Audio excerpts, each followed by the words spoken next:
Rick Feltis, who is highly regarded for his role in developing AGG1 Aggregates Academy Expo, grew up in the aggregates industry. While growing up, Feltis shadowed his father, who owned and operated Feltis Sand and Gravel in a Chicago suburb. Feltis helped his father at the family pit on weekends and during summers.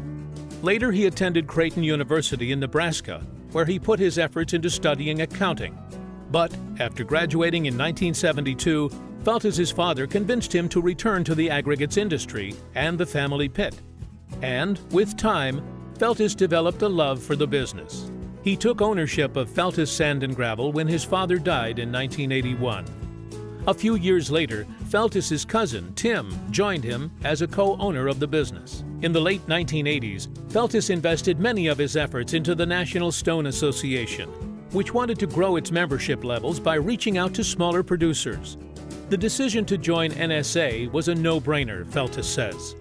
Through industry involvement, he learned techniques to improve his family's business, particularly in the area of plant automation. As his small company grew, larger companies took notice.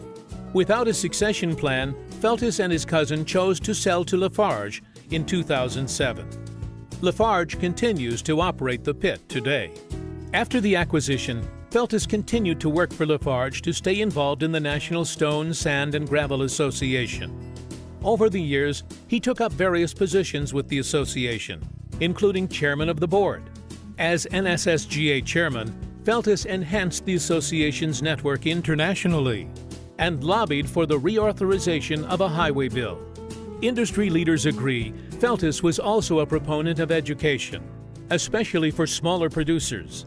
In the early 2000s, the industry offered more than a dozen educational events. Feltis viewed this as problematic, and he wanted to consolidate those events into one.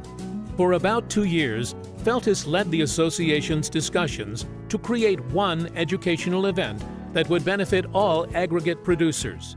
Then, in March 2009, Feltis and NSSGA launched AGG1. At that time, and leading up to the launch, some doubted whether the event would be a success. After all, AGG1 launched in the midst of the Great Recession. Fortunately for the industry, AGG1 has been a hit. The show has grown since its launch, boasting record attendance for educational sessions just last year. And industry leaders say both AGG1 and NSSGA have benefited greatly from the investments Feltis has made in them.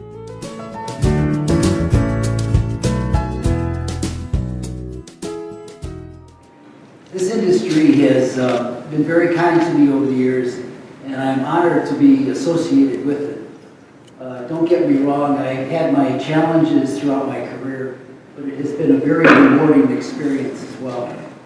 I want to thank Rob, Darren, and the folks at Pitt and Quarry, and the voting members for this award. For me, a recognition such as this doesn't come without the help and support of a lot of hardworking people who have the same beliefs and support of your goals. With that, I'd like to thank Lafarge North America and the folks that I've met along the way that have allowed me to stay on and guide AGG1. I want to thank CEO of NSSGA, Mike Johnson, for that same opportunity. I'd like to recognize Pamela Bouchard, Vice President of NSSGA, and her entire staff for their contributions to the growth and success of AGG1. I want to thank the members of the Education Committee, both past and present, for the wonderful work that they have done, not only for the quality of the educational content of AGG1 and for the webinars that we hold on a monthly basis, but for the newly created partnership with the Institute of Quarry and the rollout of the online distance learning program that was so well received by a large group of our members this past September. Thank you to the members of the Manufacturers and Services Division of NSSGA, not only for your support of AGG1, but for your support of the association as well. I want to congratulate both Steve Zelnick and Don James, the two other recipients of tonight's award. As you know, Steve preceded me as NSSGA chairman in 2004 and and Don followed behind me in 2006. I had the fortunate opportunity of rubbing elbows with these two industry leaders, for which I learned a lot, and I'm grateful for that experience.